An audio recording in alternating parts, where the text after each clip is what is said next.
Hi, welcome to Pod of Mercy. I am your host, Longhair Linda, and today's very special guest co-host is Black Tea or Black Tilo, T. Tariq. You know what I mean? Whichever Many one, a man names. of many Yeah. names. How you doing, Black T? How you doing, T? I'm gonna call you T for today. Yeah, that's all good. I feel like I always call you T when I see you, so yeah, just Yeah, T. I would prefer that, to be honest, because my name is actually T. Wax calls me Black all the time, and I'm just like, okay, I get it, but like, my name is T. Do you know what I mean? So yeah, I don't mind Imagine just like yelling down the street, "Yo, Black, it. Black!" Everyone like, hold on, what's going on? Literally, it's like I don't want to turn around to that. Do you know what I mean? I feel like, Yeah, I hear it. but yeah, That's no, but fair. yeah, yeah, I So like how you T. I doing like T. today? You doing all right? Yeah, I'm good. I'm blessed. Yeah, I'm good. I'm doing good. It's been a chill day, a very chill day. How are Good. you? How's things? I'm all right. I'm all right. I can't complain. I'm excited for this episode. Me But too. before we start, listen, you've not been here before. No, Before we start, I like to do a little icebreaker. Just everyone just warm up a little bit I thought before you we had get some into the broken main topic. bottles. Well, I mean, but for the purpose of the episode, there has to be a bit Yeah, of a, do you know what I mean? Just so yeah, that yeah, yeah. the listeners and the viewers are warmed Of up to you, course, your view warmed up to them, all of course. all lovely and warm. So I like to do a rapid fire round, T. Okay, sweet. So you're going to have 45 seconds to answer 10 questions. So I'm going to ask you 10 questions, and you have 45 seconds to answer every single one.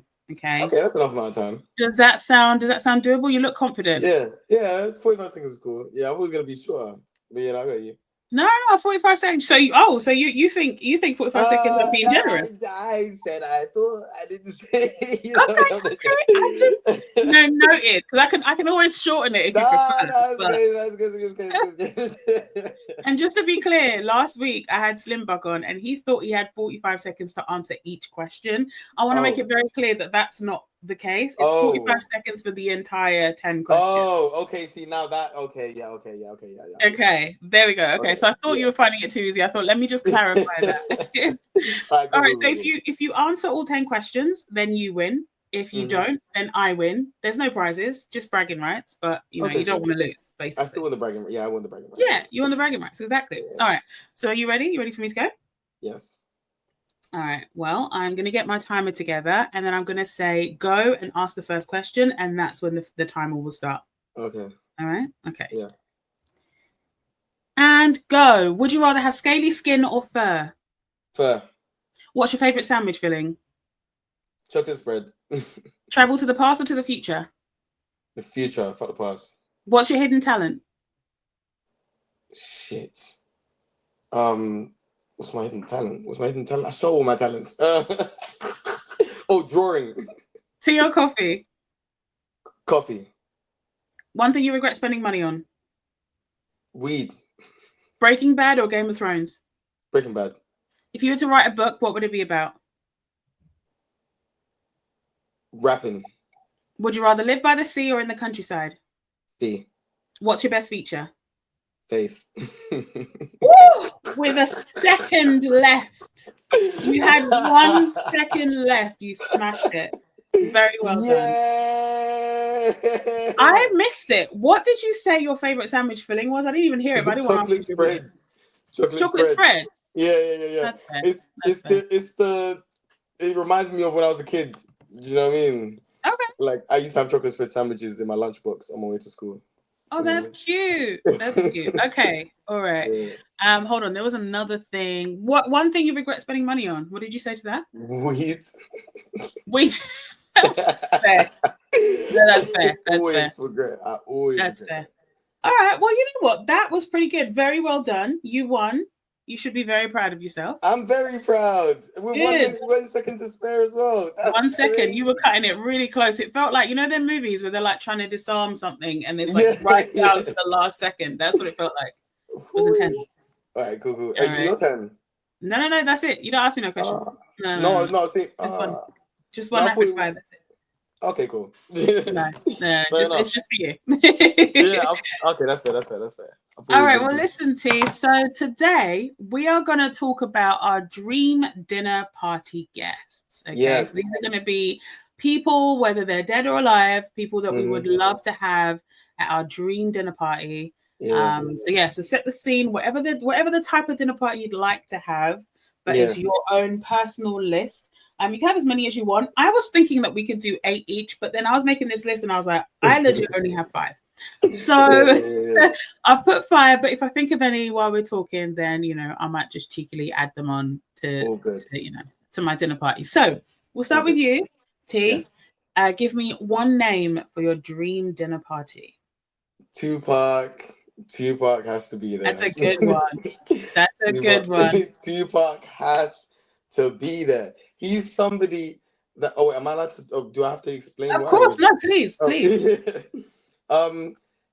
Yeah, he was just like obviously I didn't know the guy, but like when you just anyway, he was somebody that was just so many dimensions as a person. Like there were so many different, ways that he was. That it's like I feel like you could talk to him and you could be laughing with him, and then you'll be serious, and then you'll feel like, oh shit, I want to get up and do something, and then you'll feel like, oh, that's really sad. Like what I mean? Like when somebody's just got that thing about them where they just so many things in once, just like his character, Yeah, he definitely does come across as somebody that was very multifaceted and and like really charming. I feel like you could have a conversation like about any. What would you want to talk to him about? Like what type of, not necessarily the topic, but like what type of conversation do you feel like would be if you were just sitting like in the corner? Let's say everyone's having drinks, sit in the corner, you're sitting next to Tupac. What type of conversation do you think that's going to be? I think conversation more. I think it would be more so like I would probably just be asking him his opinion on things. Do you know what I mean? Rather than like talking to him. Do you know what I mean? I think I would ask him, his opinion on like the state of things, or his opinion on like, the state of us, or the state of, I would just ask him what he thinks about things. He had such a interesting point of view, and I feel like he's somebody that like whenever he spoke as well, because obviously this shit is from the 90s, and you can watch them now and still take so much from what he's saying. Do you get what I'm saying? Like he was very on point with a lot of what he was saying, and a lot of things that he was saying has come to pass. So it's like, and he's also somebody that like, how do I explain it? Yeah, you kind of grow, like the more you grow and the more you understand about the world, you understand about what he's talking about. Do you know what I mean? I remember being really young, watching his interviews and stuff like that, and feeling like knowing what he's talking about, feeling like I knew what he was talking about.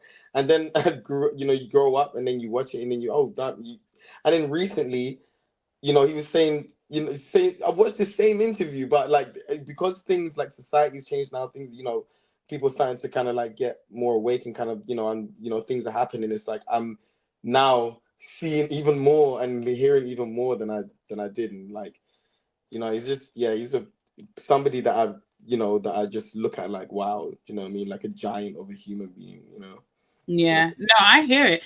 That was the first thought I had as well when you said his name, was that the conversation would probably end up being like political or state of the world type situation. But also what's really interesting about him is that you can also just chat to him about music as well. Like you can have a light-hearted conversation, or you can have a deep conversation, a serious conversation. Like, that's a good one. That's a really, really good pick.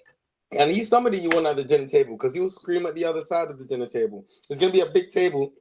He's going to be shouting. He's going to be loud. You know what I mean? You know what I'm saying? Like, he's going to bring the party, for sure. Yeah, like, you know what I mean? Like, he's such a sick voice, man. I think like, even just rap music-wise, I feel like he's one of the best tones in, like, voices, for, like, rappers, if not the best tone of voice. Like, it's too sick, man. I don't even know anybody that talks like that, But that's real. Yeah, that's real. All right. Well, my first one is going to be Beyonce. Yes. So, reason being, obviously, one of, if not the greatest artists of our time. Of course. But there's that, right? But I actually I don't know if I would necessarily talk too much about music. I probably would definitely talk about like vocal ability with her. I don't know if it would be specifically like music business or anything like that, because I don't want to talk about that. But yeah, probably like I'd want to know like what type of training did she do? Like, because you know how when we got, I don't know if you saw this like, back in the day, but there was that footage of was it Mariah Carey was like running in heels and like singing, and Beyonce had one, stuff like that as well. Yeah. Like, I just want to talk to her about things like that. Like what type of insane like prep stuff did you do for shows, and like what did you get into for that type of preparation for like things like Beachella and all of this type of like what did you have to do for real? Like what do we not know already? Because there's always like gossip about what someone's done and interviews, but in that setting I'd be like, I'm not going to tell a single person. I just need to know like what do I not know already? So that would be cool. And also, what else would I want to talk to Beyonce about? I think I was gonna go off that what you were saying about go on, please. Well, because she's because I always say Beyonce is like the last diva left, where it's like back in the days you had to kind of there was a lot more expectation, do you know what I mean? And being an artist now, anybody can kind of be artist. There's not really that training. She's been trained from young. Do you get what I'm saying? Man.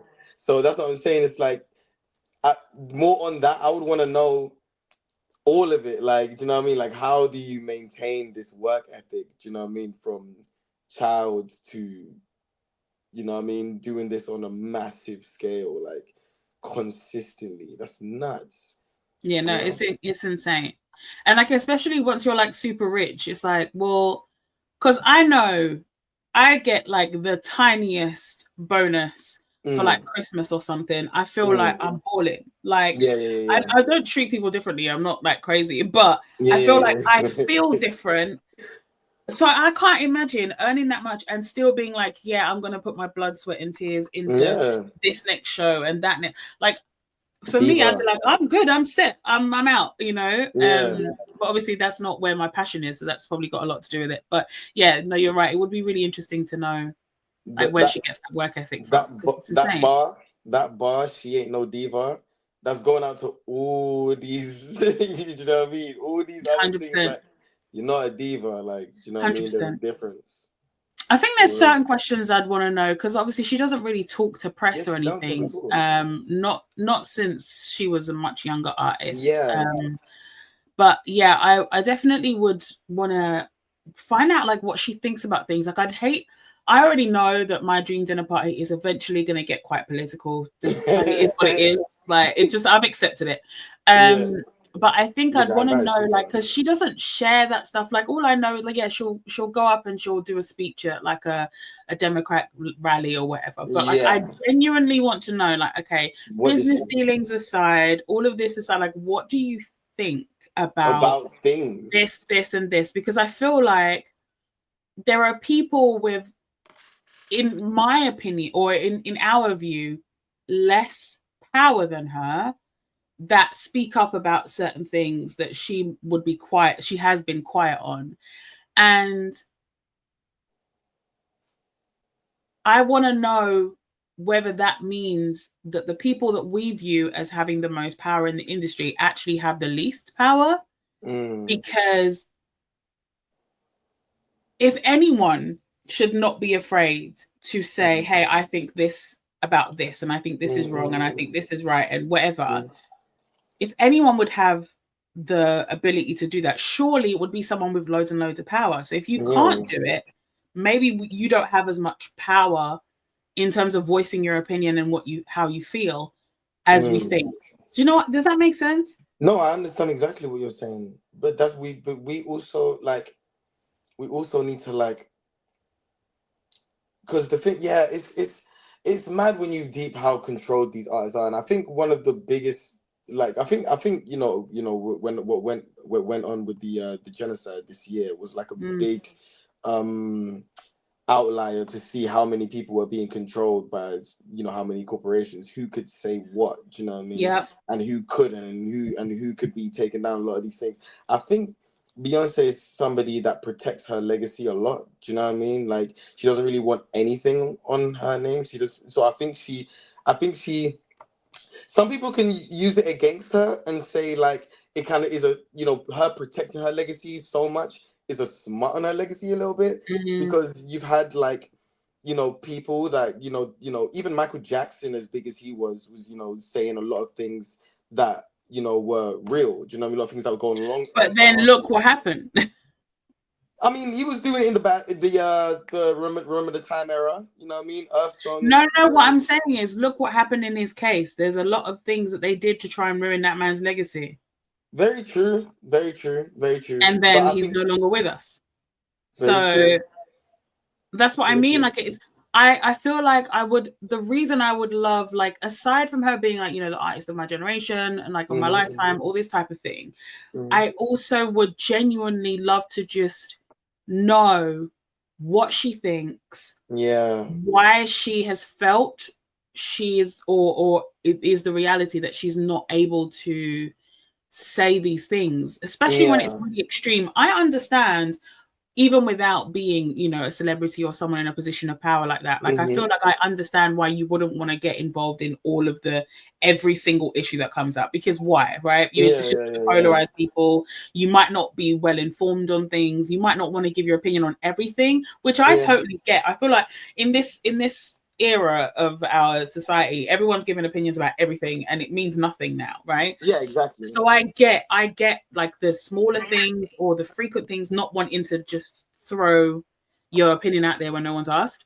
Yeah. But there are certain massive world events that I'm like, it doesn't sit well with me that there are people that just did not, Say like anything. the example you gave, that just did not say anything. But then I see you at like a campaign rally talking about we need to have a woman president, whatever. Crazy. But like, why is that something you feel like you can say? It's so crazy. And not, you know what I mean? Yeah, and I think it's so crazy that how celebrities gone into politics. Like, do you know what I mean? And like how, like, you know, I'm Beyonce, I support this person, so you should vote for them for your life. Like, do you know what I mean? That's gonna, you know, it doesn't make any sense. Like, it's like no artist, rapper, actor, singer should be at any of them rallies trying to get people to vote because they're voting. Like, it's like it should be because of their policies and who they are. Like, do you know what I'm saying? But They I should feel not like be involved.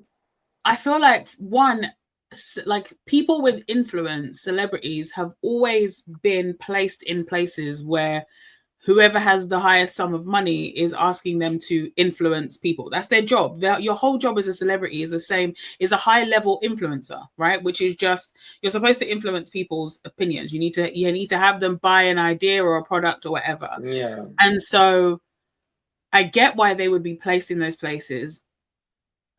And I also understand that, like, I don't know, I also understand that they'd have their own agenda, so that they might feel strongly about something and genuinely be like, I don't even care if you don't pay me. I would throw my support behind you because I genuinely believe in what you're saying. But also, I feel like politics now has very much been, in the last few decades at least, is very much, aside from like wartime eras, has very much been like, if you don't elect this party, literally the worst is going to happen. Everything is going to be terrible. The worst is going to happen to you. The other side is a this and a that, and this is going to happen, and this is, and so it's like everyone's friggin' terrified and highly strung and stressed out. And it's like, well, if these people, if like the other party is so bad, if the other candidate is so bad, like let's just all come together and go, yeah, there's certain things that can't run, and that's just how it is. If it's really that bad, then why are you man shaking hands and you're still at the same restaurants and you're still laughing and joking, and like, you're all part of the same little group, and this is just another tactic, in my opinion, of like slinging mud. Yeah, I saw Trump and Obama laughing together, and I was confused as to why people didn't find that confusing. Do you know what I mean? People were I didn't feel like there was enough like, right, these people are cool. Like, these men are cool. I thought, you know what I mean? Like, I feel like deep down a lot of people know. I feel like deep down a lot of people know that these are all the same class of people, and but you're giving Americans too much credit though. No, They I don't feel know. like a lot of the people who would be having conversations about this, I think deep down, somewhere in there, they know that this is all like a Yeah, boys' they know club it's or yeah, yeah, yeah, yeah, whatever the yeah, version is of like, yeah, it's just that this group that they do this thing and they sling mud and then yeah, they party afterwards and they have a drink and they have a cigar and they do the thing, right? yeah, It's just that because the conversations have been so serious, and actually not just the conversations but the actions have been really dire as well. It's like, yeah. all right, so clearly in my book none of you have any integrity because none of you are No, actually trying to stop anything. So I'm clearly thinking. it's either not that bad or you're all about the same as each other, and it is that bad because things are really affecting people in real life. So Yeah, you're just all terrible, and oh, I got you now, I understand, I get it. yeah, And I yeah. feel like I would love to know if that is also like a feeling of a Beyonce, you know, if that is Yeah, just like, listen, I got to do business with these people. I put yeah, out, you know, my Sir Davies whiskey, and that's with LVMH, and LVMH do what they do. yep. You know, I've It's got to do this, capitalist. I've got to do. So it's like, yeah, because if But you're a remember, she's capitalist, a. you've got to put all this stuff aside, right? You have to. But remember, she's also with the probably the biggest, the biggest, Bigger list. the big. I was trying to say capitalist, the biggest, like the I biggest, like it. like the biggest, like hyper capitalist, like in Jay-Z. Do you know what I mean? Like Jay-Z has been about money. Do you know what I mean? Came in talking money. Do you know what I mean? Like first album. Do you know what I mean? Like money has been a huge big part of him, and obviously they've been dating for a long time. Do you know what I mean? And I think, because I think around the time she stopped talking is when they kind of got together. Do you know what I mean? I think, sometimes you can kind of, I think, people that you're dating be thinking, oh, like protect your brand, like you don't need to be talking out, like, you know what I mean? I think because Jay-Z's like that too. He don't talk to nobody. Do you know what I mean? Like it could be No, he that. doesn't. I think that they both. I think she was still talking to us a little bit. I think the point where I think personally, I don't know her obviously, but I think the point where she stopped talking to us was round about the time Is Sasha that Fierce?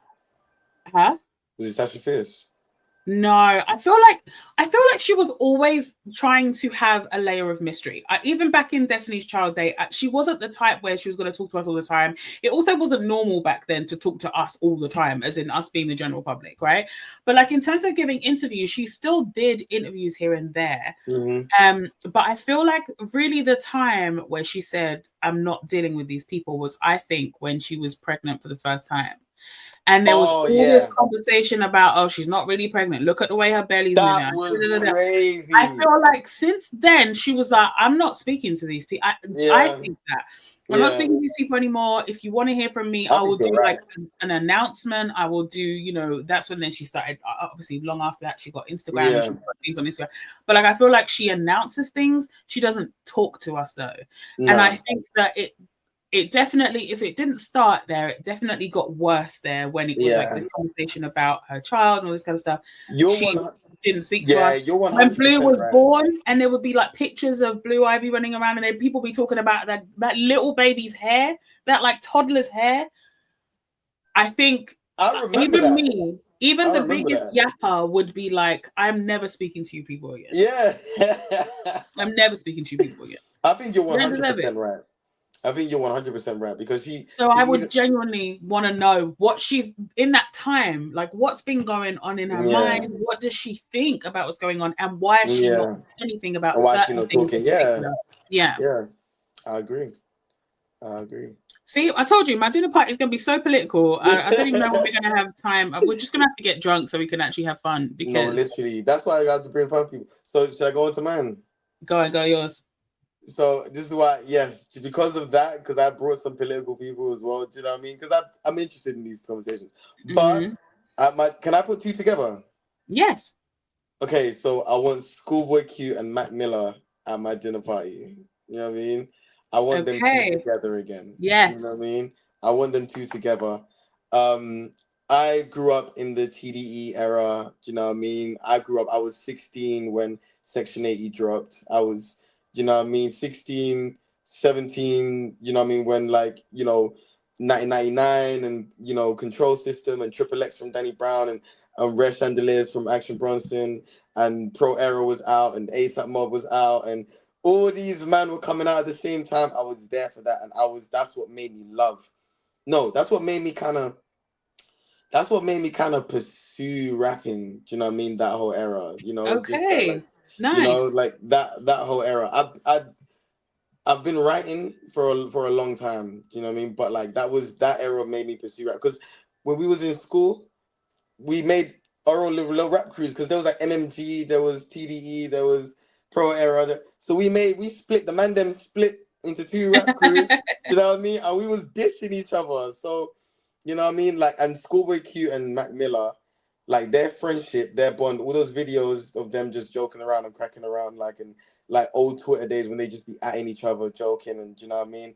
All the Yeah, fun that back they when it used to. wasn't so serious on Twitter. Yeah, Yeah. literally, like on tour with each other. I would just watch them, you know what I mean, have fun, like, because when I think about it, obviously I'm their age now, back then, do you know what I mean? Mm-hmm. Or they was younger than me even, do you know what I mean? Like back then. So it's like I'm looking at, like, when I think about that time, like it really, like, obviously Mac Miller's death was like a huge, whole, like, I think I was watching Schoolboy Q's interview with like Charlemagne, and he just cried. Do you know what I mean? And it was just like I would, if I could have two people at my dinner party, I would want them two to be together again. Do you know what I mean? We don't even need to talk about nothing. They can just do their Just own be there thing. and have Yeah, have just be fun, there. and Yeah, yeah, yeah, yeah, yeah, I yeah. love it. Literally, I love that. That's yeah. so nice. Yeah, no. But yeah. All right. My next one Mm. is gonna be this one. I don't have too much conversation. She can talk to me as much as she wants. I don't have too much conversation because I just feel like the vibe will be right if she's there, and it is Missy Elliott. Yeah. Yeah, she's so cool. She's just so cool, She's man. so cool. Like, She's just so cool. she's just the coolest. She's got the coolest voice. Like, you know what I mean? She talks like real low, like real, like, it's like she's just got Yeah. the coolest voice, the coolest swag. She has the coolest hair. She's just so, like, oh my days. No, Missy Elliott just is cool She's personified. just honestly one of my absolute favorite artists, period. But like Easily, same. growing up, seeing the visuals that Missy Elliott created, Yeah. I feel like actually I would have some questions for her because I need to know what was going on back in the day in the 90s, like late 90s, early Yeah. 2000s. Well, actually, yeah, mid to late 90s. I want to know specifically about that period of time. Yeah, yeah, yeah. Like because that era looked so, because I was like young Yeah, watching yeah. that, being like, holy, like Me this is too. sick. Like it It was the was era larger than life. friends with like Debrat and like her and Timberland, and like Aaliyah was still alive, and like there was there was so much going on, and I was like, I feel like in my dinner party I would need to know like what happened there. But other than that, she's just there for the vibe. Like I just even if she didn't answer a single question of mine, she still can be there. I don't mind. She just oozes cool, just aura, just The amazing. vibe is unmatched. Yeah, I think it easily. should be a great time. I would, if I was at your dinner party, I would ask her about the Brat, Aaliyah, Left Eye, Lil Kim, Missy Elliott kind of, and Mary J. Blige sometimes. And Mary. They were like a crew, like they were like together. I would love to just hear about those times. You know what I mean? Like, and I want to hear what it was like for them, because obviously all beautiful women, and then around like all of these dudes. Yeah. So I would love to hear like what stories they had about those dudes. Like not necessarily like anything, whatever, not like that. But I mean like anything that I hate to be like basic, but any like tea they had about the things that were going on with the guys. You know what I mean? Like, like I would just be so interested. Like, talk to me about DMX. Like, talk to me. Like, I just want to know. I just want to know things. Yeah. But how can you not though? How can you not want to know all this shit? Like, I don't know. Like, how do you set? Like, I don't know how these artists don't like walk in the room where they would like Drake or some shit, and you just be like, so like, what's this like? You know what I mean? Like, does she smell nice? Like, you know what I mean? Like, this, you know what I mean? Like, I mean, like, or like, yeah, like, or speak to like Kendrick and be like, yo, so like Erykah Badu, like, what happened over there? Like, do you know what I mean? Because we remember that, like, yeah, for real. You know what I mean? But yeah, no, that's a good one. All right, go on, your one. I want Jill Scott to be there just so I can stare at her. Jill Scott is a great one. Oh, I love her. She's a bit of a weird turn in her older ages, but that's okay. Everyone, what weird turns? I didn't see that. She just does a couple, and I'm like, all right, okay, Jill, that's okay. I still love her. It's all right. It's all good. But yeah, no, I do like me some Jill Scott. I just want her there so I can sit directly across from her and make eyes just all night. Like literally just make eyes and wink and just, you know what I mean? Just like flirt around with her all night. Like I love her so much. If I was at your dinner party, the first thing I'm doing is I'm going to go for a hug. Yeah, I want a hug from Jill Scott. I feel like she gives the best hugs in the world. I have no proof of this. I have no reason to think that, but I just do. Jill Scott definitely gives the best hugs. Do you know what I mean? I feel like her hugs are healing. You know what I mean? Exactly. That's what I want. I just want to, like, when you're having a bad day and then you go to you go somewhere, you weren't really feeling like, socializing, and you go and then someone just gives you that hug and you're like, oh, it was great that came out. This was the right decision. I would love to be her man. Like, I feel like anybody that is with that woman is just you're living, bruv. You're actually living. Like you now have the best life. Thanks a lot, mate. You now have the, you know what I mean? You now have the best life. You're dating Jill Scott. Do you know what I mean? Like, she's incredible. I just love her. Like, you just be making eyes. All right. At your dinner party, you'll just be making eyes at her the whole night. She's fine as hell, man. I literally am. I don't like a lot of celebrities. I'm not really attracted to a lot of celebrities, but I'm super attracted to her. I don't know why. No, I do know. I mean, this is fair. She's so fine. It's great. She's too lame. But fair. Okay. My next one, I already spoke about her when I was talking about Missy Elliott, but would be Aaliyah. Yes. So growing up, I have this memory of just being like really, really young and hearing, this is one of the very few memories I have in Kenya because I left when I was young, didn't live there very long, but I had the radio was on and Back and Forth played. And when I tell you that song, I just remember being so taken aback by that song, and I couldn't explain why.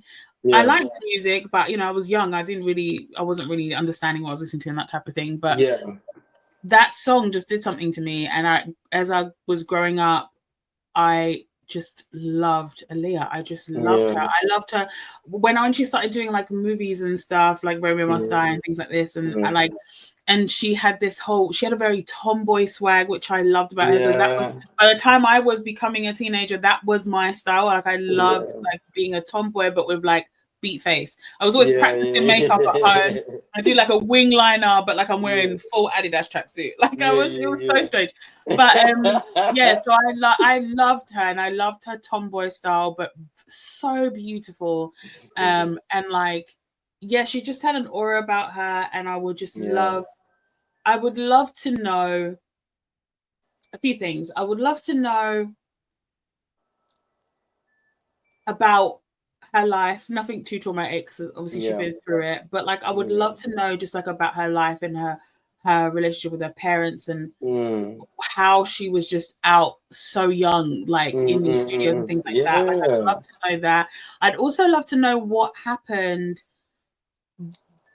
bit gruesome, but what happens in the like final moments of her life, because she was filming Rock the Boat, and it was upon their return from filming, the plane went down, and I would love to know like what that day of filming was like, what was, because I feel like a lot of people, one thing they say, like I remember from watching the Left Eye documentary, and Left Eye honestly could go on this list as well.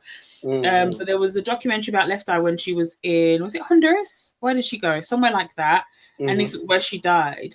And the day that she died, because they were actually doing a documentary, they were filming, and she did like a little interview talking about how much peace she felt that day, and how she was just for the first time, she was like so peaceful and so happy. And literally later on in the day, she died. And so I want to know how Aaliyah, like how her day was when she was filming Rock the Boat, how all of that went. I'd love to just know. I've heard of that phenomenon a few times, that calmness that you feel, before the end. Do you know what I mean? And it's unexpected, because it's not like, when people are like in hospital and they're ill and all this type of stuff, you can understand the calmness coming then, especially if they know that it's coming. You can kind of understand people making peace with it and, whatever, like being with their family, their friends. But like the ones that don't know what's about to happen and they still have that peace and that calm, I find that just fascinating. I find life fascinating. Same. I still like, you have to get onto it, because I can start this and go on forever, but I still have these moments where I'll be walking home at night and I'll stare at the stars, and I'll just be walking home just staring at the stars like, what the fuck? What is this? Like, what, like, how am I doing this right now? Like, it doesn't make any sense. Like, I just have this. I see myself a lot where I'm like, I can never get used to it. I can never get used to this all of this. Like, I can never get used. I'm always still just like, I'm anyway. it's No, I hear it. It crazy. happens to me too with like, especially if I just see like if I'm at a really beautiful place and I see like beautiful scenery, or that happens to me too. It's usually nature based. It's not like technological advancements, like they're interesting, don't get me wrong, but I don't get that feeling. I get that feeling definitely in some kind of nature situation. And it's just that I get that feeling of like, this is beautiful, this is wonderful, wow, this is amazing. How can that, or how can this be happening? But then it does get followed oftentimes with a little bit of sadness, because I'm like, why don't we know more about it? Like, why don't we know more? Like, we're not supposed to. Literally, we're not even supposed to be here. That's what's great. Like, see, the way I look at it from I like science. Do you know what I mean? Like, I love science. I would look at it from like the makeup, the build up, the coincidence, the billions of years of, things happening, and now I'm here with a pen in my hand, talking to you who's miles away. This shit, like and that's the thing. I don't think we're supposed to know. Do you know what I mean? Like, I think I disagree. I understand what you're saying, but I disagree in the sense of like, I think that while there's a lot of stuff that have happened in order for us to be here in this moment, like you were saying, holding that pen, talking to me from however many miles away. Yeah.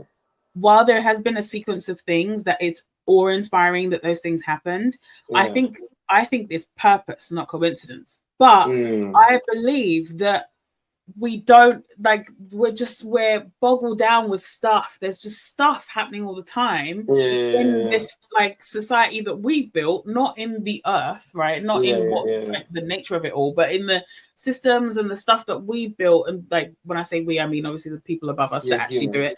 But humans, like the things that we've like built and like insulated ourselves in, and rules that we follow and all this kind of, I feel like that has a way of like constricting us and hiding what it is that we're supposed to be doing in our time.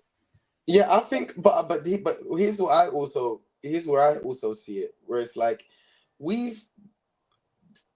this version of us, this human, this skeleton that we've had, do you know what I mean? This version of what we are, we've been for about 300,000 years, and in this tiny little place where we've actually like let's take farming, for example. Farming is where everything changed. You know what I mean? People start farming. People start wanting society's built around farming, create, cities and blah, blah, blah. And it grows and it grows and grows and grows, we develop better. So let's say, like, from the beginning, before farming started, we've been one way more than we've been this tiny little version of us. Do you know what I mean? If we really want to, like, you know what I mean? If you really want to, like, what we're supposed to do, we've been what works for us.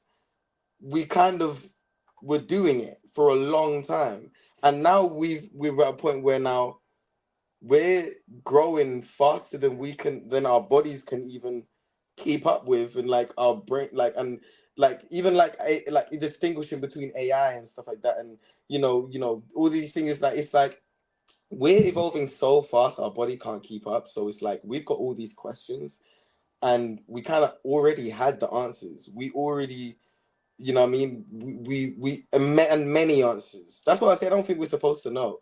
You know what I mean? No, I think you're right though, in the sense of like we had answers for sure. Yeah. In our previous forms, like what we were Mhm. supposed to be doing, I think there were definitely ways of doing things. We had the answers that we needed. We didn't have answers to everything, but I feel like we had the answers that we needed. And I feel like over time, there's been little secrets kept, in my opinion. I think that there's been things that have been people. Well, that's what I'm saying. Like, there's been secrets kept. There's been history revision. There's been, you know what I'm saying? There's been like books burned. There's been things that have been done. And I feel like that's the stuff I mean. Like the stuff that I'm already supposed to know.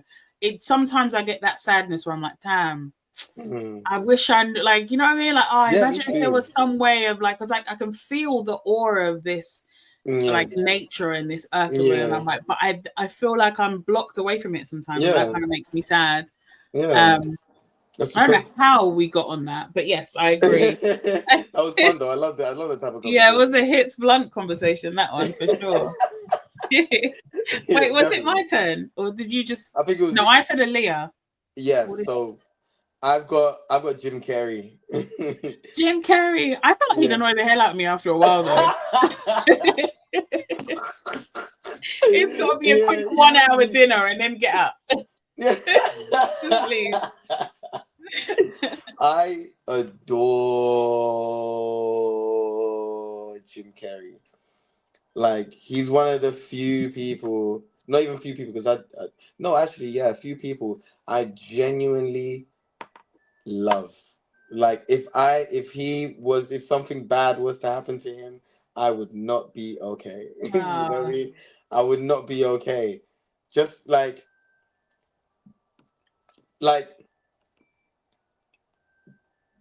one, he's just been our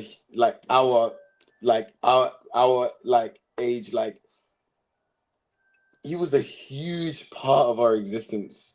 Yeah. Do you know what I mean? Mm-hmm. Like, he was everywhere, and he embodied all of these amazing characters and made all these amazing movies, and he was always just so animated, and it was just so, but when you watch his interviews and stuff, like, he's smart. Like, he's very smart. He's very, you know what I mean, very philosophical. Do you know what I mean? Very like interesting. Just such an interesting character. But I just love Jim Carrey with all my heart and soul. I can't think of anybody else from my childhood, of celebrity wise, that I have more love for. Do you know what I mean? Like, he is he's literally, sometimes when I'm like when I'm like feeling the type of way, or I'm sad, I'm upset or something like that, I would watch his stand up, do you know what I mean, from back when he was a child, before he was when he was young, before he got on and stuff like that, and just seeing like the raw talent, and just this guy is just so incredible, and I just love him. And and obviously he's not been in no damn scandals. You don't know shit about him, you know what I mean? He's just got a good heart, do you know what I mean? I think the last thing I heard of him was being depressed. I think his wife maybe have passed away or something like that. But Jim Carrey just stays out of everybody's way. Do you know what I mean? And he's an old school celebrity in that way, isn't he? Yeah, he's like, and he just brings joy. That's all he does. All he does is stay out of the way and bring joy. Do you know what I mean? Jim Carrey is just joy. Like, I love that man. I love him. I love it. I love That's it. good. That's a good one. That's a really good one. Yeah. All right. So with every dinner party, there needs to be, some entertainment. Oh, I've got that too. they'll still be fed, obviously, but there could be a little bit of entertainment, a little break from all of the deep conversations that inevitably will be happening. And this is going to be two people performing together, because I don't believe they've ever performed together, and I feel like in my head that works really well. Yeah. So on the vocals would be the Whitney Houston, and The Voice, accompanied by keys from Elton John. Oh, yeah. Have they never collaborated? I don't think so. I think I've completely made that up. I will Google it though. But I feel like I would love to have heard that. No, honestly, that would be amazing, because obviously Whitney's the voice in it. Do you know what I mean? She's the 100%. Voice. Like, and she can really sound good on anything. But I think Elton John, he's such a great vocalist as well. But you know what I mean? His abilities on the keys, man. You know what I mean? He's just fire. Like, you know what I mean? But Elton John is also like singing together. I would love to hear them sing together. You know what I mean? Like I've got. So obviously Elton John did a dedication or a tribute to Whitney. Mm-hmm. I feel like they definitely knew each other. I don't know. There was like an ensemble thing with Pavarotti and Sting, and I don't know what that was.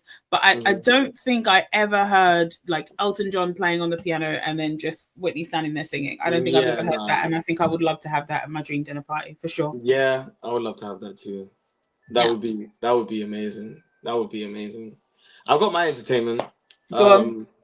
My entertainment would be Eartha Kitt. Ooh, yes. She is one of, like, back in the day when you had to just be everything. Do you know what I mean? You know what I'm saying? Dancer, singer, actor, like hilarious personality. Do you know what I mean? Yes. Giant personality. You know what I mean? Like, she could talk to you. I feel like she could have a whole one-woman show, like for sure. We could all just watch Eartha Kitt just talk or sing or act, and then go into dance, and then go into this, and then go into that, and then interview her right after. Do you know what I mean? Yeah. Like, Eartha Kitt would be my great choice. You gotta have a Christmas dinner party so she can do Santa Baby. Yes. Yeah. Of course. And I want a full scene. I want a full scene of Yzma from Emperor's New Groove. Like, I want a full scene acted out, because obviously we'll never be able to see that. I wanted to see an acted out scene of her as Yzma. You're like having some kind of variety show at your dream dinner party. I love it. I want to go. Can I get an invite? I come from drama school. That's real. Fair. All right, so I only have one more. Yeah. And this is somebody I don't think you've ever heard of, but his name is Dedan Kimathi. Who's that? And Dedan Kimathi was a rebel leader of the Mau Mau uprising. So Mau Mau was a rebel group in Kenya. At the time, it was British colonial Kenya, so owned by Britain. And so he was a rebel leader that fought against the British colonial government. For me, I loved like reading about the Mau Mau, and I thought they were amazing. And unfortunately, he was caught and convicted of terrorism, and he was killed in 1957. And after that, like the Mau Mau pretty much fell apart for various reasons. They were like traitors. He must have been a strong leader. Yeah, well, also I feel like, this was the British colonial government we were dealing with. They were good at divide and conquer. Yeah. Still are. But definitely. So the whole movement was kind of messed up, and I feel like a lot of Kenyans had a problem with them as well, because of the retribution of people who were in the Mau Mau and then defected and went and tried to help the British colonial government, and what they would do to those people once they found them. That wasn't very good. So obviously a lot of Kenyans weren't a fan of theirs either. But I definitely think like history looks on them a bit more fondly than the people at the time, which is always the case. Yeah. And yeah, like I just would love to have, because Kenya got independence 6 years after Dedan Kimathi was killed. Yeah. So yeah, I believe Kenyan independence is 1963. So 3 or 2? 3, I think. And I say all that to say that, like, even though I have reservations on whether that independence was real. Thank you. Because I just, yeah, well, you know, because things are still going the way certain people want, and it's not, you know. Anyway, I say all that to say that I would love to have a conversation with him. I do not want to find out about any of the evil things that he had to have done at that time. No, thank you. But I would love to get some insight into what it felt like to be part of a very real revolution. What organizing looked like at a time where there was very little technology. Just what I just would love to have that conversation and find out. Yeah, I just think I think that it would be a very, very interesting conversation. I would probably learn a lot about the lands from which I'm, you know, I come from. And yeah, I would really, really just love to know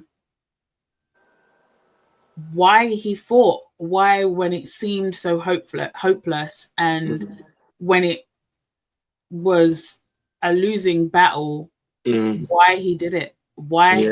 What was that resolve? What was that in him that said, nah, I'm going to sacrifice myself and I'm going to do everything that it takes to get rid of the British. Listen, radical times calls for radical measures, man. That's, I mean, it's true. It's true. And obviously they would have, you know, people, they've put him on every, you know, they called him all the names that they call these people. They've done, you know, but I would genuinely love to know, like, what kept you going? Like when you're going to sleep at night and you're, watching behind your back and what makes you go, I'm really gonna do this, I'm gonna keep going, and motivated him every day? I genuinely would like to know that from him. Yeah, I would like, you know what? That's that resolve that, like, only when you've seen certain things and experienced certain things. Because that's like, I would love to, like, you know, it's so crazy that you put a rebel leader on in your dinner. I'm like, damn, I wish I had some of mine, because you're right. Like, there are some people, like, outside of just the funness and people like that have gone through some amazing things. I would really just love to ask them. Do you know what I mean? Like, for sure. led whole armies, like, do you know what I mean? Like Haitian warriors that ran out the British. Do you know what I mean?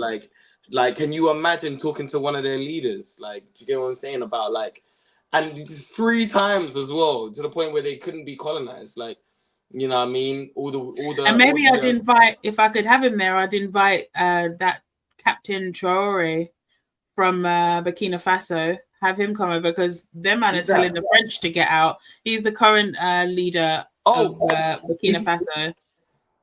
Is he the brother with the red beret? I love this, Donny. So, I mean, he has politics I don't necessarily agree with, but I'm for any country being like, get out, like, fuck out. Because the whole time you're telling us we're not worth nothing. You're bringing civilization to us. You're telling us we're savages. You're saying our lands aren't worth anything. Why are you still there? Clearly they are. So why are you still there? Why are you all this time? Why are you still there? Yeah. So I'm for him being like, get out of our thing, and he's teaching other people to be like, get out. And I would love for him to have a conversation with Dedan Kimathi at my dream dinner party. I've heard that he survived like 6 assassination attempts. Oh, for sure. He was. Like, he led the coup for the last time. Wait, what? He led the coup and got rid of the last guy who also was president because of a coup, or the head of state because of a coup. That man have been going through it, but Yeah, I'm there's a lot telling of you, stuff I man. don't particularly agree with in terms of, policy and whatever. But one thing Yeah. I'm with him on is absolutely get the French out of there. Yeah, get them out of there, For man. sure. Like, obviously, yeah, leaders, they're not gonna be perfect, but like, for like, fam, we've lived under white supremacy for hundreds of years. Like, this has got to stop somewhere. Like, do you know what I mean? Yeah. Like, it's been such a, and all it's done is taught the rest of the world how to treat people. Do you know what I mean? Like, with the transatlantic, slave trade and Jim Crow and all these things, it's the direct causes for a lot of how these other countries and these other leaders treat their own people. Do you know what I mean? Well, it would have been before that, because don't forget these men have been colonizing before they No, realized, 1000. that was just another colonial project. They've Yeah, been yeah. colonizing, and every place that isn't in the West has viewed their darker skinned peoples as lesser than, and it's been that way forever because of these colonial powers that have been like, everything lighter is better. Yeah. Even when you go to like Asia and the different caste systems there, and like, Yeah. there's a But lot. It's constant. again, it's sorry, Scott. So I was just gonna say, it's white supremacy. Do you get what I'm saying? That's what I'm saying. Yeah, it's just we've been through it, man. There's not a person that's been alive in the last few hundred years that knows of anything other than this, which is insane. Do you get what I'm saying? Like, literally, no other reality. Do you know what I mean? This has just been the norm, and it's like, it's so crazy how, again, it's a blip in time. Do you know what I mean? Like, if you really think about it, like, if you think about, like, even outside of like what we were talking about before, just before farming or whatever, like, if you take into just civilization, life wasn't always like that. Do you get what I'm saying? People were going into places and people were all mixing, and yes, there was people fighting over land and all these things, but nobody tried to dominate the entire place. Yeah. Do you know what I mean? Like, and succeeding. Like, that's insane, brother. Like, it's crazy, and just wipe everything out. Like, yeah, you know what I mean? Kill every single buffalo in America because you're trying to wipe out a whole race of people. Like, that's crazy. Bro, like, even down to extinction. America stuff is really is so jarring, because even like the whole chicken and watermelon thing, the whole reason why it's a racist thing. Do you know why that is? It's because the free men, as soon as like slavery was abolished in the northern parts of the US, because that was obviously last to be abolished there. But the southern parts were the last to be abolished. So when it was abolished everywhere, people were like, the freemen were having businesses, so they were able to grow and sell watermelons. They used to sell watermelons. Okay. And so obviously they were like, they didn't want them to make any money, even though they were owed 40 acres and a mule. They didn't want them to earn any money. They didn't give them what they were owed. And so they were like, they would put up like flyers and signs and like make fun of them and do like watermelon things and say that's where it comes from. And like the chicken thing, I can't remember the fried chicken one, but as if like everyone doesn't like fried chicken that eats chicken. I don't understand. Everyone that eats meat likes it. I don't get it. But I think we got that from white people. That's what's hilarious. You know, but like that the way they do that. Do you know what I mean? Yeah, but like it was just framing. Basically, I say all that to say that it was framing. So even like American history is just jarring to me. But even the way like everything was taken over, the way people were taken, the way land was taken, the way minerals were taken, like all of these things happened. But also at the same time, even after it's over, the stuff they use to say back at you. Is crazy. Rooted in what they did to you. Do you understand? Like, do you know how insane that is? Yeah, and I think which is why I think in the present day, I don't give a fuck what people have to say about how I feel about them, man, or what I'm gonna say, or to speak my my mind about certain things. Do you know what I mean? Like, I don't care. Like, I feel like we're in a place now, especially with what we with what we do with battle rap and stuff like that. Like, you know what I mean? There's like a whole place where it's like, we're in a place now where like social media is becoming a lot more right wing. You know what I mean? There's a lot more censorship over free speech. Do you know what I mean? Like, and I think a lot of these, you know, talking points as well, like how we're able to speak as Black people, are being suppressed. Do you get what I'm saying? Like, we're not allowed to complain about these people, like, you know, racists or white racists or people like that, or institutional racism, or all of these things, because it's and it's like, you have, like, let's say you do on social media, you have a bunch of people, you know what I mean, a bunch of bots coming in, like, disrespecting you, suppressing you, like, pushing you down, like, Yeah.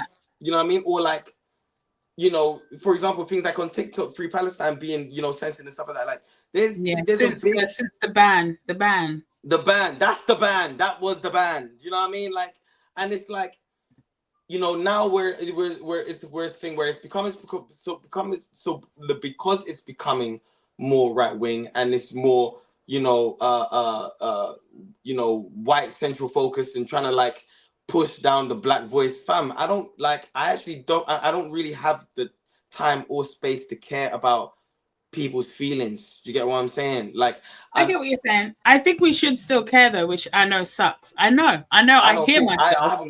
I haven't got the capacity to care. I hear you. You know, But I think a lot of this is by design, though. I think it's all very cyclical. There's times when it's extremely left and things are a little bit crazy and a little bit like, okay, this doesn't even make sense anymore.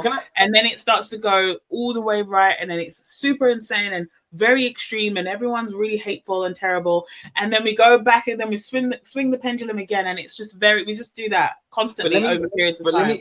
But I also want to explain why I don't care, because I think we shouldn't care, because I think when I'm trying to tell somebody, this white man just went on a whole fucking mass something there and killed a fucking Black family, and I'm talking about, this is why white people and I'm talking about blah blah blah, and you're focusing on the fact that I've said white, or the fact that I'm trying to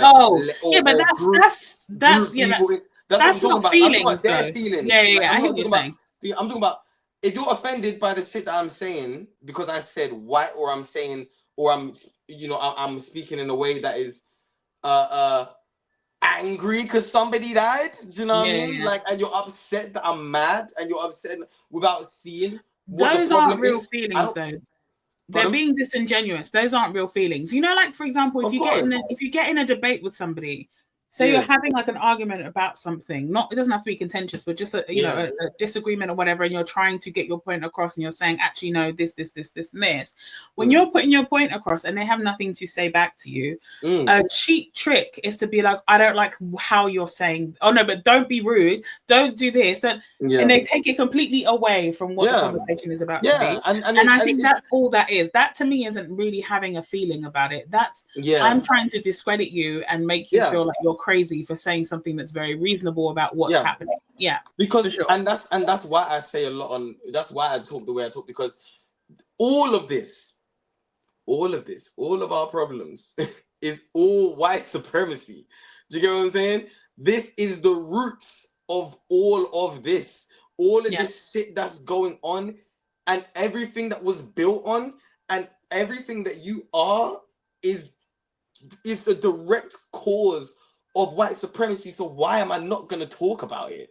Why am I not gonna, you know what I mean? Why am I gonna act like this isn't a real thing? You know, like, we can attribute a lot of things to white supremacy, and you're gonna act like I'm crazy. The world was birthed out of this. The world is crazy. The world we live in is crazy. That's what it is. You get what I'm saying? Yeah. Like, everything is white supremacy. So why are we acting like it's not? Because it's inconvenient, or it doesn't fit a specific narrative, or they haven't thought about it that way, or they feel like you're offending them, or depending on who it is that's upset. Like, there's just lots of stuff like that. But I hear you. I hear you for sure. But you see, this is what I'm saying. It looks like both of our dinner parties would be just full of political conversations with really excellent entertainment. Literally. That's what we want. We're Black That's people. That's the vibe. This is I like it. I want to be able to go to your dinner party, and you're welcome to come to mine. I think we'd have a good time. Have you got any more names left on yours? To be Black is to be political. But I was gonna say, but I've got, I'll do my two. I'll just say one, and I'll say another one. You know what I mean? Okay. So I want Jane Elliott. She's the white woman that did the brown-eyed, blue-eyed test with the do you know about that? The experiment, the No. brown-eyed, blue-eyed experiment. I Okay. think I've heard of this, but refresh my memory. Okay, so there's a woman from, I think she's from Kentucky, I think she's from Kentucky in America, who basically she's a teacher, and she was inspired by the death of Martin Luther King to start this, blue-eyed, brown-eyed experiment where she would get a bunch of white people, you know what I mean, with, grayish, bluish or different colored eyes, a bunch of black people that obviously had brown eyes, put like an apron on them and split them apart between blue-eyed people or brown-eyed people. The brown-eyed people get all the privilege, whereas the blue-eyed people get, treated like second-rate citizens. Do you know what I mean?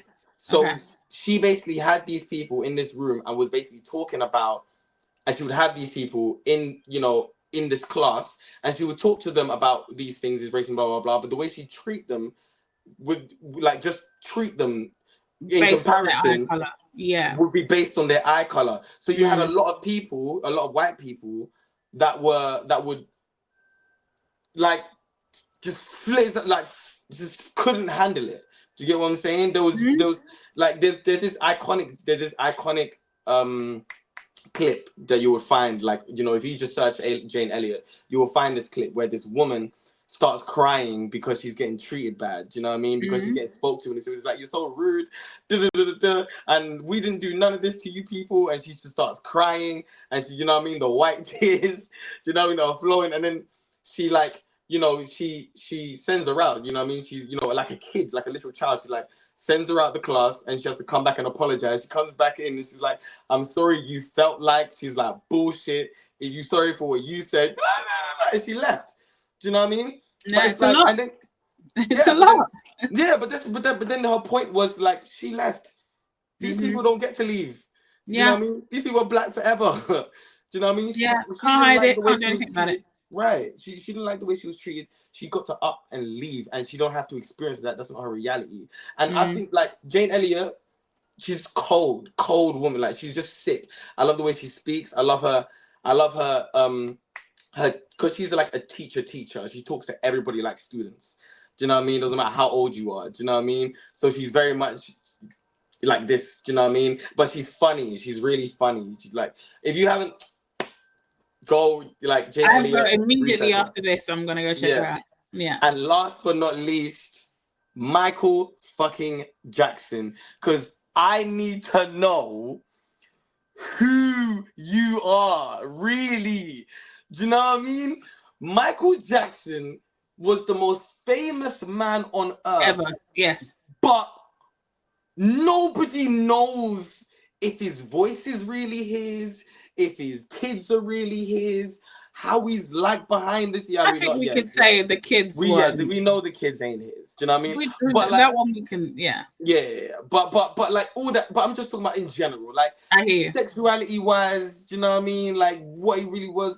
You know, not because like if you look at his wives, like those relationships never looked normal. Like anytime he was, I don't think he was normal. Not in the way that the press painted him out to be, but I don't think he was normal. Like the way we would be. You know, I don't think he was a normal human being. You know what I'm saying? And I don't know. But the thing is, like you only hear stories about Michael Jackson. For sure. Yes. You know what I mean? You don't know. You don't get to see how he really is. And sometimes they're conflicting stories. You're like, wait, but that doesn't sound like the guy that you're talking about. Yeah, I'm telling you, it's crazy. Sure. Like he's such a. How is everybody on earth all eyes on you, trying to look at you and trying to find you and trying to and nobody knows anything about you?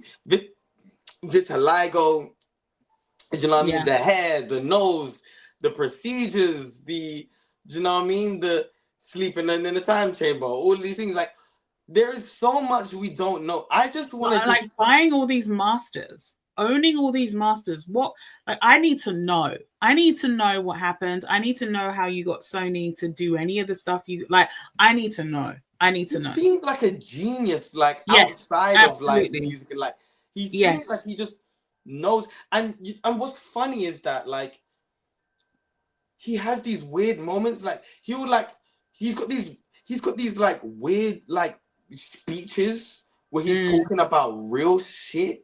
Like, and he's talking about some real black, you know what I mean?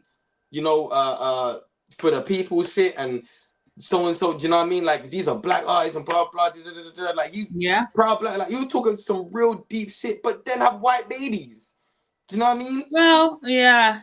Because the thing is, I feel like he had a complex about being black. The vitiligo thing, to be honest, the only reason why I believe it is because I don't think with any plastic surgery you can go from that brown to being that white. Do you know what I mean? I think just. I mean, you would be very unhealthy. You can't, but I think he genuinely had vitiligo. I think that was genuinely an issue that he had, and I think the hair was the whole burning of his hair. All of that. But then we saw that happen at the concert. He had like a curly perm or some type of situation, and definitely his hair was burned. I don't think that was his hair. I think it was a wig. Yeah, no, it was definitely a wig, but I'm saying like, his choice of style was his very choice. Yeah, there was a lot. There was a lot going on. He was very slim. There was a lot going on as he was getting older. Strange. I think there was a lot going on for sure. Yeah, he's so strange.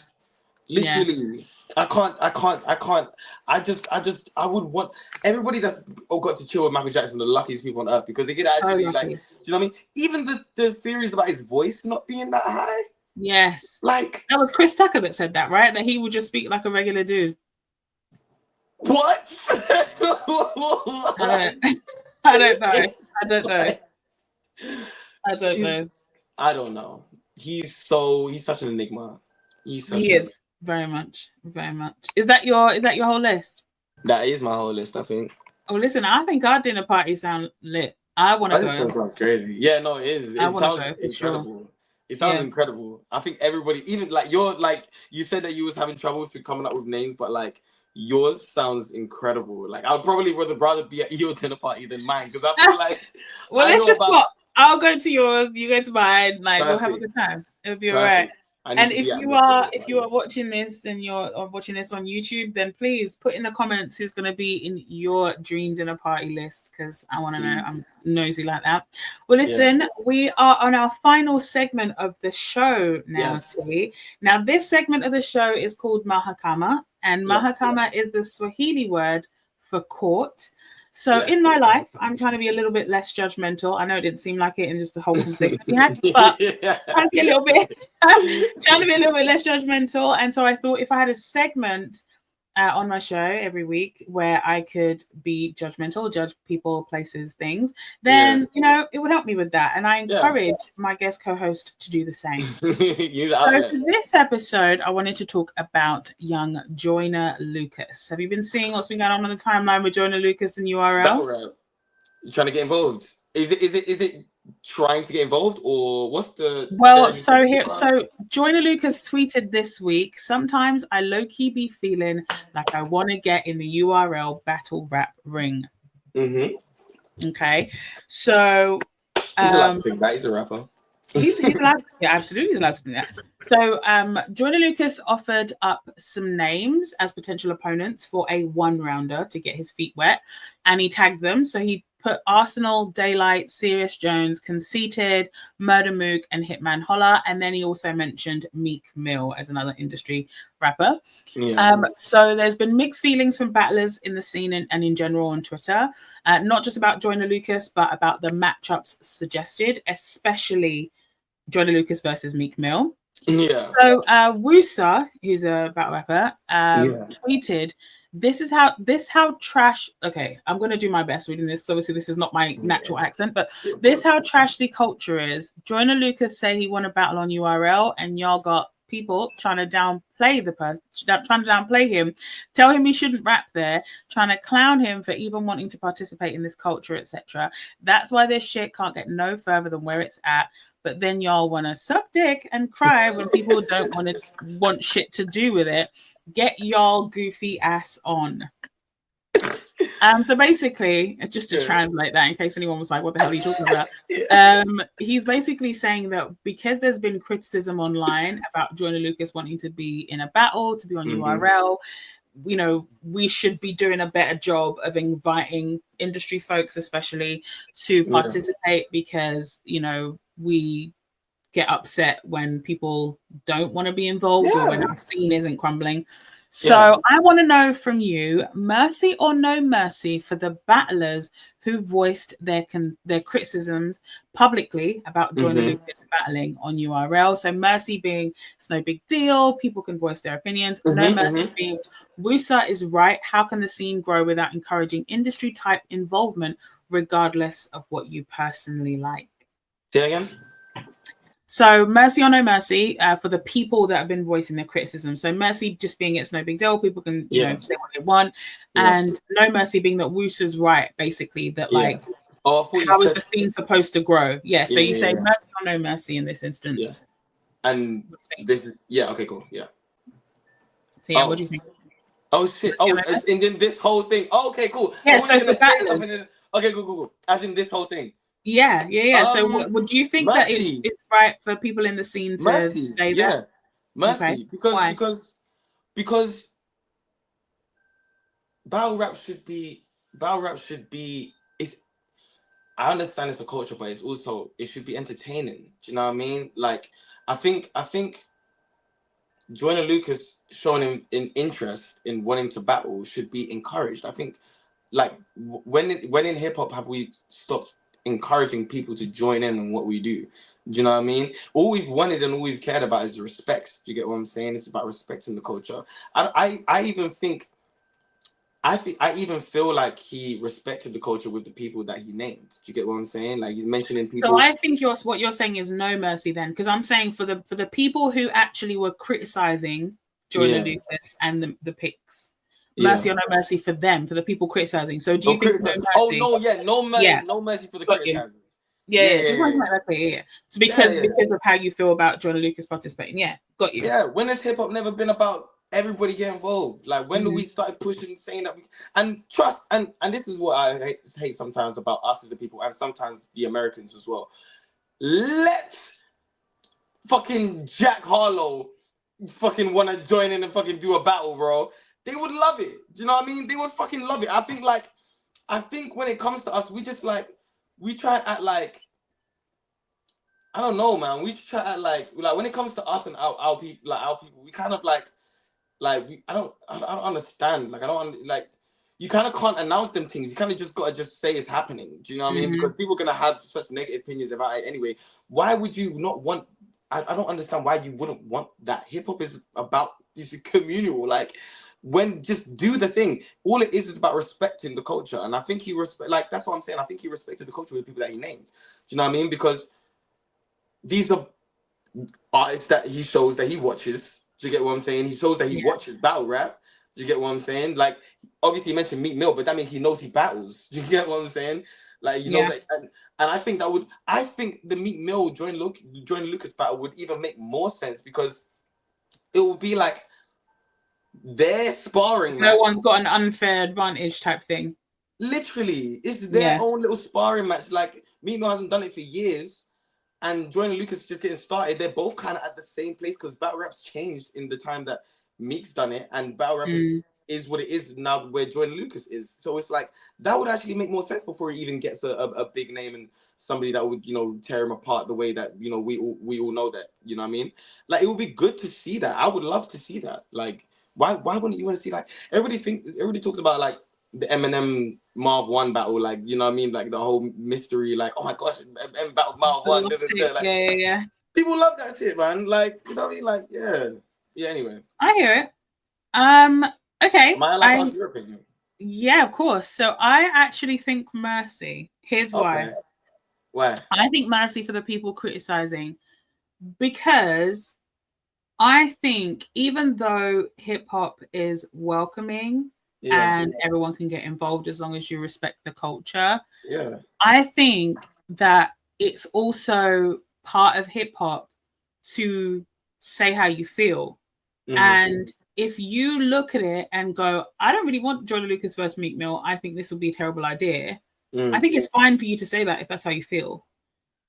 I understand your point about Joyner Lucas coming in and saying, look, you know, I want to be on URL, and these are the people, and it shows that he has some understanding of it with the people that he's named, and that's cool. But I also think that, like, if other battlers or people, you know, battle rap fans, people in culture who want to be like, hey, I think this is a stupid matchup, I feel like that's fine for them to say too. And it's up to the performer, if he's interested in getting those people to change their minds, to put on a show that is going to change their minds. In fact, I feel like if more people were criticizing certain moves and certain things that happen in not just battle rap but hip hop culture, then I feel like a lot of stuff wouldn't run. I feel like so much nonsense runs in hip hop specifically, but also in battle rap, because people don't say nothing and they're just gassed over a famous person. I don't think we should just be gassed all the time about a famous person being involved. The example you gave about Jack Harlow wanting to battle, I feel like if he ever was like, yeah, I want to battle, I would hope that the people who are battle rap fans, who are rap purists, would be like, actually, no, if that's how you feel. I'm not saying you can actually stop it happening. URL is going to book whoever they want, and if they want to look, they can do whatever, right? This isn't about actually stopping it from happening. But I do feel that if you look at it and you go, this doesn't make sense, I don't like this, I think it's mercy for being able to say that. Like, you can say that, because if you're going to be excited about every little celebrity coming in, then that's how you get random ass people that don't respect culture just coming in and doing whatever. You know what I mean? But that's why I think it's different. That's why I say no mercy, because this person actually wants to partake. He's not just coming to show face. Do you know what I mean? But he wants to put himself in the. He wants to say that I don't want to see. I can still say I don't want to see him battle Meek Mill. If that's how I feel, I don't care. Like, no, of course. If I'm like, this doesn't make any sense, you should battle this person, that's me criticizing. Why can't I do that? That's where it is though. It shouldn't be I don't want to see this. It should be I don't want to see this. I'd rather see this. Do you know what I mean? I see. I'd rather see Meek Mill against this person. I'd rather see John. It's like I think the pushing. I think the dismissal of it of him in general is the problem. Yeah, do you know what I mean? Like, why? Like, I don't get it. Do you know what I mean? He's a rapper. Like, do you get what I'm saying? Like, he's a rapper. He's, you know what I mean? Like, he's like, fam. Like, you know what I mean? It's battle rap. Like, why? Like, do you know what I mean? Like, it's not like he's not a clown. Like, you know what I mean? He's a very much. You know what I mean? He's not like a clown dude. Like, he's not like a personality. He's not like fucking Jake Paul fucking fighting Mike Tyson and shit like that. Do you know what I mean? It's not like that. He's a rapper. Like. And he cares about the pen, you know what I mean? So get him in the ring. You know what I mean? Like, I think we should hold more of that the criticism saying that we don't want to see this to people like Jack Harlows and that. You know what I mean? Not to say that would be a thing. I understand what you're saying. I'm not even gonna say that they would even go for that, but I'm just saying like we should be more encouraging. You kind of agree with Russo in the sense of we should be more encouraging when it's actual rappers. Yeah, like all that people showing up and showing face, blah, blah, like he's actually participating. I think that should be respected. Do you know what I mean? Fair. All right, cool. Yeah. All right, well, listen, we've come to the end of the show. So, Black T, is there anything you would like to promote or let the people know about? Yes. So, I'm battling Dojo. I didn't have anything there for him. But I'm battling Dojo on the 2nd of February. Well, next Saturday. So it's coming out. You know, so yeah, battling Dojo next Saturday. It's gonna be fucking great. Sunday. Oh shit. Well. You know what I mean? I didn't know it was a Sunday. That changed. It is. Yeah, it's a Sunday. No, it doesn't. It's this Sunday. Anyway. But yeah, no, so it shows you how much I don't you know? But like, battle this Sunday is gonna be fucking sick. Pull up. Please get your tickets at Premier Battles. Yeah, man, come watch us work. You know what I mean? It's gonna be fun. I'm really excited. So yeah. That's about it. Nice. You can see Black T performing. So Short Circuit 9 is the one on the 2nd. Of February, so you can catch him in London, and also there's the Absolute Short Circuit 10 crossover event, so you can watch him versus Koj. That's also got to happen. I know. Sorry. I shouldn't have mentioned his name. My fault. So you're busy. You got a busy couple of months, which is good. So yeah, if you want to see T, please do support him. I'll also put, so obviously premierbattles.club is the link for tickets, but I'll put your socials in the description as well, so you guys can find it there. If you like this episode, please do share it with a friend. Go check out previous episodes if you can. Give us a rating on Apple and Spotify. Give us 5 stars, please. Thank you so much, so other people can find us. And if you're watching on YouTube, please like, subscribe, engage with the video, help other people find it and enjoy it just like you did. Catch @PodOfMercy on the socials. But other than that, I will see you next week. Bye. Bye. That was fun as hell.